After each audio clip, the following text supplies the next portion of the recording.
आदल्या रात्री फुल दमून झोपल्यानंतर जेव्हा दुसऱ्या दिवशी सकाळी मी उठले, खिडकीतून समोरून काय अमेझिंग व्ह्यू होता.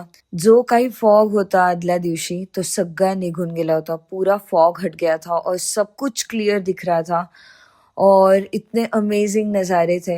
दरी क्लिअर दिसत होती, डोंगर, आणि आय वॉज सुपर एक्साइटेड. मी आधी थोडासा योगा प्रॅक्टिस केली तिथे छतावरती. नंतर त्यांनी मला गरमागरम पराठे आणि सब्जीवाला ब्रेकफास्ट खाऊ घातला. हे दोघं ईशा, रोजी आणि अमृताचे आई बाबा आहेत. सो बेसिकली मी ह्यांच्या घरी राहिले होते और इतने प्यारे लोग थे, इतना प्यार से रखा था ना इन्होंने मुझे. तो स्कूटी पे निकले हम तीनों बेस कैंप की तरफ और फिर रास्ते में लड़कियों ने थोड़ा थोड़ा स्कूटी राइड करना ट्राई किया. रोजी ने थोड़ा सा कंटेंट शूट किया. देन टाइम पास करते करते बीच में चलते हुए फिर हम लोग बेस कैंप की तरफ गए आणि तिथे थोडं आम्ही एक्सप्लोर केलं बेस कॅम्प कडे. आणि मला कळालं की तिथे राहायला ऑप्शन आहे. सो मला असं वाटलं की इतक्या दूरपर्यंत आलीच आहे मी, तर आज राहून घेते. त्या दिवशी रात्री बेसिकली हाईक चालू होणार होता नागटिब्बासाठी. सो जे मेन मंदिर होतं तिथपर्यंत 5.5 किलोमीटर्सचा हाईक होतं और उसके आगे जो समिट था वो फिर 1.5 किलोमीटर्स आगे था और वो मंदिर से,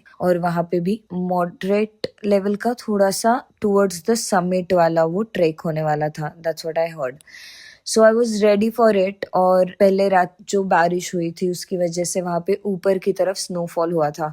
so I was super excited. Snowfall हुआ है ये जानने के बाद में तो मुझे ऐसे था कि मेरे को जाना ही है और देखना है लाइक हाउ थिंग्स आर. और फिर मैंने सुना कि वहां से हिमालय के पीक्स भी दिखते हैं ऊपर से समिट के वहां से. त्यांच्यासोबत रिटर्न गेले घरी. सामान वगैरे होतं ते उचललं आणि स्कूटी घेऊन परत मी बेस कॅम्प कडे आले आणि तिथे त्या दिवशी संध्याकाळी राहिले. सो जी दुसऱ्या दिवशीच्या संध्याकाळच्या थोड्याफार काही फन गोष्टी होत्या, बट मी जास्त रिलॅक्स केलं तिकडे. सो त्या सगळ्या मी नेक्स्ट व्हिडिओ मध्ये टाकेन. Keep watching guys, keep following. Bye.